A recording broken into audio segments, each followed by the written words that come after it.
વાત સુરતના મહુવા તાલુકાના પથરોણ ગામે ચોરીની ઘટના બની છે। પથરોણ ગામે તલવાર સાથે 3 તસ્કરો નારાયણના 5 ઘરને નિશાન બનાવ્યા। તસ્કરોએ બંધ ઘરની ગ્રીલ અને તાળા તોડ્યા। તસ્કરો રેનકોટ પહેરી બાઇક પર આવ્યા, ત્યારબાદ રેનકોટ પહેરી ચોરી કરી। ચોરીની સમગ્ર ઘટના સીસીટીવીમાં કેદ થઈ। ચોરી થયેલ ઘરના માલિકો વિદેશ રહે છે। મહુવા પોલીસે ઘટના સ્થળે પહોંચી સીસીટીવીના આધારે તપાસ હાથ ધરી।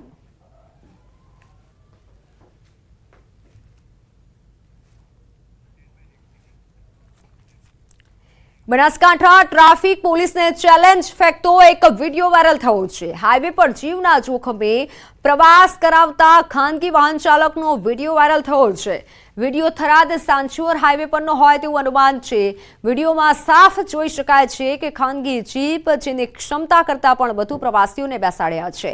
એટલું જ નહીં, જોખમી રીતે જીપની ઉપર અને જીપની પાછળ લટકી મુસાફરોને પ્રવાસ કરાવાઈ રહ્યો છે। જિલ્લાના સરહદી વિસ્તારમાં આવા દ્રશ્યો જોવા મળી રહ્યા છે। ત્યારે અહીં સવાલ એ થાય છે કે શું થરાદ પોલીસને આ દ્રશ્યો નથી જોવાતા? શું ટ્રાફિક પોલીસ કોઈ દુર્ઘટનાની રાહ જોઈ રહી છે? આખરે ખાનગી વાહન ચાલકોને કાયદો કેમ નડતો નથી અને ખાનગી વાહન ચાલકો આ રીતે બેફામ વાહન ચલાવતા હોય છે? આ વિડીયોમાં જોઈ શકાય છે। પોતાનો તો જીવ આવા વાહન ચાલકો મૂકે છે, સાથે અન્યનો જીવ પણ મૂકે છે, પેસેન્જરનો જીવ પણ જોખમમાં મુકાય છે। ત્યારે પોલીસની કામગીરી સામે સવાલ ઉઠી રહ્યા છે કે પોલીસની આવા દ્રશ્યો પણ જોવા જોઈએ અને આ મુદ્દે કાર્યવાહી કરવી જોઈએ। અવારનવાર આવા વિડીયો વાયરલ થાય છે, છતાં પણ લોકો સુધરતા નથી અને આ રીતે જીવ જોખમમાં મૂકે છે। જાહેર રોડ પર ખાનગી વાહન ચાલકો સતત બેફામ થઈ રહ્યા છે। દુર્ઘટના કે પછી અકસ્માત થાય તો આખરે જવાબદાર કોણ? વડોદરા તાલુકા પોલીસની દાદાગીરી સામે આવી છે। ગણેશ વિસર્જન સમયે પોલીસ જવાને 2 યુવાનોને દંડાથી ફટકાર્યા। પ્રિયા સિનેમા 4 રસ્તા પાસે ઘટના બની। સમગ્ર ઘટનાનો વિડીયો સોશિયલ મીડિયામાં વાયરલ થયો। પોતાના ઘરે બાઇક લઈ જવા માંગતા બંને યુવાનોને પોલીસે લાકડીથી ફટકાર્યા। બેરિકેડિંગ 100 મીટરના અંતર પર હતું બંને યુવાનોનું ઘર, પરંતુ પોલીસે ચેકિંગ પોઈન્ટ પર રોકી ઘરે ન જવા દીધા અને રોકીને ફટકાર્યા।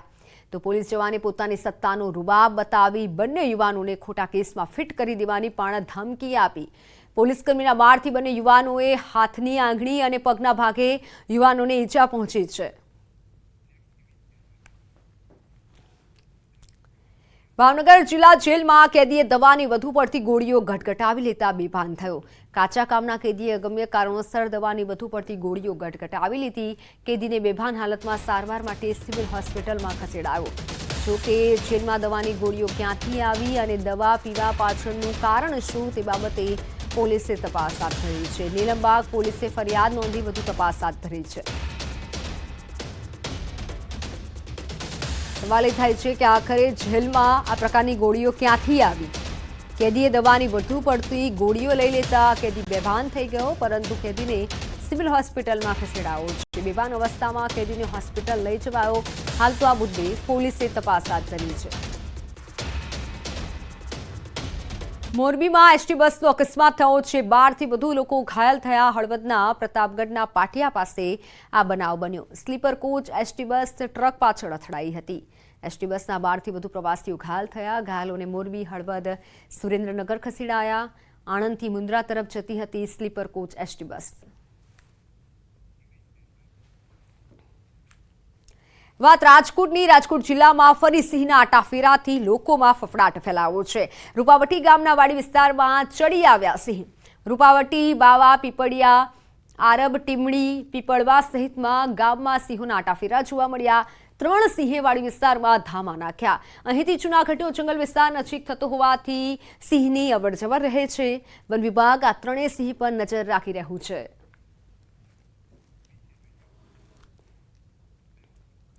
ભાવનગરમાં જીએસટીના બોગસ બિલિંગ કેસમાં નાસ્તા ફરતા 3 આરોપીઓ ઝડપાયા છે।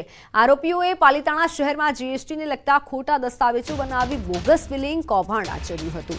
₹1,000 કરોડ કરતાં વધારે રકમના બોગસ બિલિંગ કૌભાંડમાં આરોપીઓના નામ તપાસ દરમિયાન ખુલ્યા હતા અને તેથી છેલ્લા 1 વર્ષથી આરોપીઓ ધરપકડના ભયથી ભાગતા ફરતા હતા। ત્યારે પેરોલ ફલ્લોની ટીમે 3 આરોપીને ઝડપી વધુ તપાસ હાથ ધરી છે।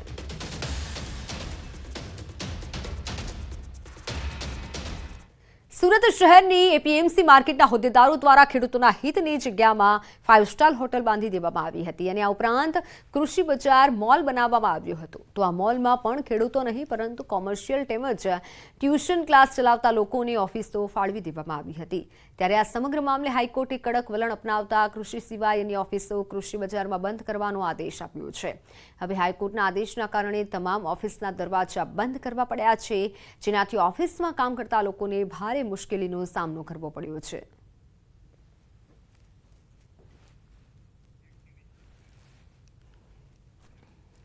સુરતના મહુવા તાલુકામાં સરકારી અનાજના કાળા બજાર સામે લાભાર્થીઓમાં રોષ છે। મહુવામાં આદિવાસીઓને અનાજ પૂરતું ન મળતું હોવાની રાવ ઉઠી છે।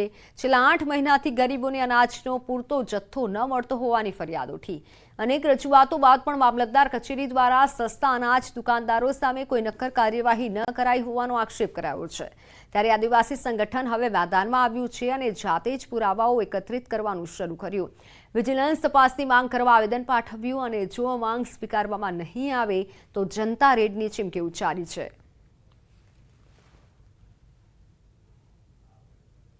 જે સિગ્નેચર અંગૂઠો મારવાનો આવે એ મારાવે તો અંગૂઠો મારે તો ખરા, પણ એની જે રસીદ નીકળવી જોઈએ, પૂરેપૂરો જથ્થો મળવા જોઈએ તે મળતો નથી।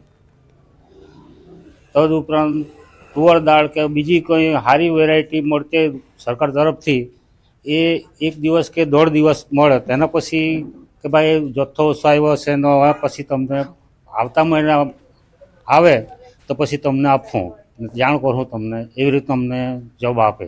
ગુણેસલમાં જતા છે અનાજ લેવા, પૂરો અનાજ મળતું નથી।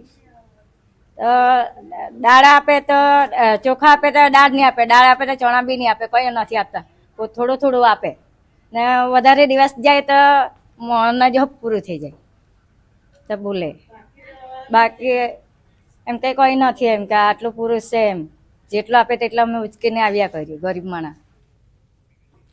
તો આ મુદ્દે મામલતદારનું કહેવું છે કે અલગ અલગ કક્ષાથી તપાસ માટે સૂચના આપી દેવાઈ છે, જેમાં કોઈ પણ ગેરરીતિ જણાશે તો પરવાનેદાર સામે કાયદેસરની કાર્યવાહી કરાશે।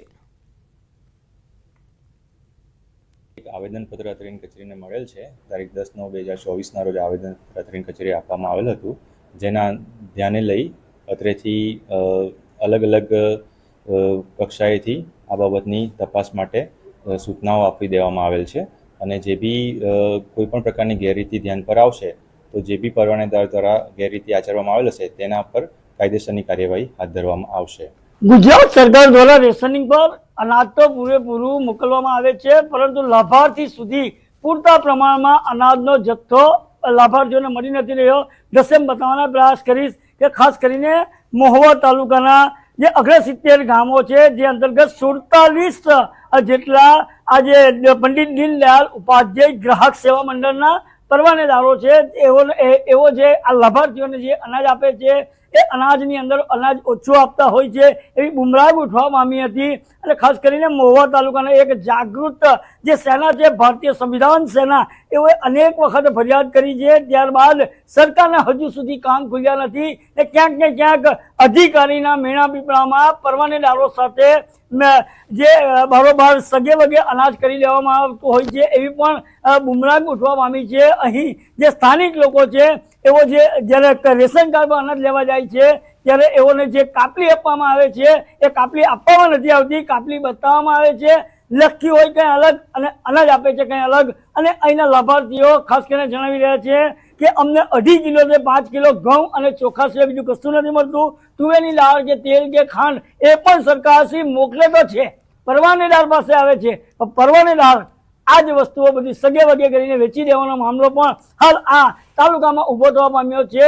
અધિકારીઓ ઘોર નિંદ્રામાં છે, અધિકારીઓને આવેદનપત્ર પણ ભારતીય સંવિધાન સેના દ્વારા આપવામાં આવ્યું છે, પરંતુ આજ દિન સુધી કોઈ પણ ઉકેલ નહીં આવતા હાલ જે આ આંદોલન ઉગ્ર માર્ગે જવા પામ્યું છે। ભારતીય સંવિધાન સેનાના જે નેતા છે એની સાથે વાતો કરવાનો પ્રયાસ કરશું। જી, તમારું નામ, કઈ રીતે ફરિયાદ કરી હતી, શું છે આખી હકીકત, શું કહેશો? ફરિયાદ એ હતી કે જે જથ્થો હાલના તબક્કે આવે છે તો તે જથ્થા અનાજનો જે આવે છે તે જથ્થો પૂરેપૂરો ગ્રાહકને આપવામાં આવતો નથી। જે કોમ્પ્યુટર દ્વારા જે કૂપન કાઢવામાં આવે છે તે કૂપન ગ્રાહકને આપવામાં આવતી નથી અને અલગ જ એક પાવતીના અંદર લખીને એ લોકોને આપી દે છે. શું કીધું તો અધિકારીને ફરિયાદ કરી, અધિકારીએ તમને શું પ્રતિસાદ આપ્યો? અધિકારીઓનો પ્રતિસાદ તો સારો હતો કે આ વિશે અમે થોડી તજવીજ કરીશું, પણ હાલના તબક્કે કંઈ થયું નથી એવું અમને લાગતું છે એમના દ્વારા. કેટલા દિવસ અગાઉ તમે ફરિયાદ કરી હતી? અઠવાડિયુંથી 10 દિવસ થઈ ગયા છે ને અમે આ ફરિયાદ કરવામાં આવતી હતી, પણ તેનો હાલના તબક્કે કોઈ ઉકેલ આવે એવું લાગતું નથી અમને. કે જે આદિવાસીઓનું અનાજ જે કાળા બજારીના ખેર ઘેરાઈ રહ્યો છે અને આદિવાસીઓના મોડામાં આવેલો કોળિયો જે આ અધિકારી અને પરવાનેદારોની મિલી ભગતથી આદિવાસીઓને રંજાવવામાં આવી રહ્યા છે. કેમેરામેન સ્મિત રાઠોડ સાથે કેતન પટેલ, ન્યૂઝ 18 ગુજરાતી, મહુવા, સુરત. છેલ્લા 6 મહિનાથી રજૂઆત કરવામાં આવી છે, છતાં પણ કોઈ કાર્યવાહી નથી થઈ. ત્યારે હવે આદિવાસી સંગઠન મેદાનમાં આવ્યું છે અને ચીમકી આપવામાં આવી છે કે અમે જનતા રેડ કરીશું, જાતે પુરાવાઓ એકત્ર કરવાની પણ કામગીરી શરૂ કરી છે. તો મહેસાણાના ઊંઝાનું ઉમિયાધામ પરિસર લાઇટોથી ઝળહળી ઉઠ્યું. ધ્વજ મહોત્સવના છેલ્લા દિવસે અને ભાદરવી પૂનમને લઈને લાઇટોથી મંદિર પરિસરને સજાવવામાં આવ્યું હતું. લાઇટિંગના અદ્ભુત નજારાનો ડ્રોન વિડીયો પણ સામે આવ્યો છે.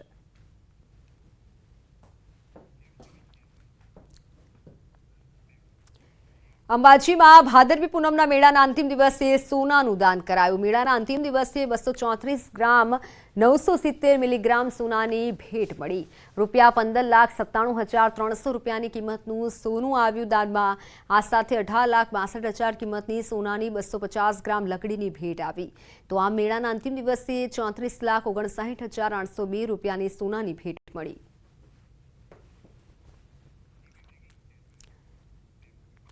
અમદાવાદથી મહત્વના સમાચાર. અમદાવાદના બોપલ હિટ એન્ડ રન કેસમાં ખુલાસા થયા છે. સગીર કાર ચાલકના પિતા પોલીસમાં હાજર થશે. બોપલ પોલીસ સ્ટેશનમાં બિલ્ડર પિતા હાજર થશે. કાર ચાલક સગીરના પિતા મિલાપ શાહ હાજર થશે.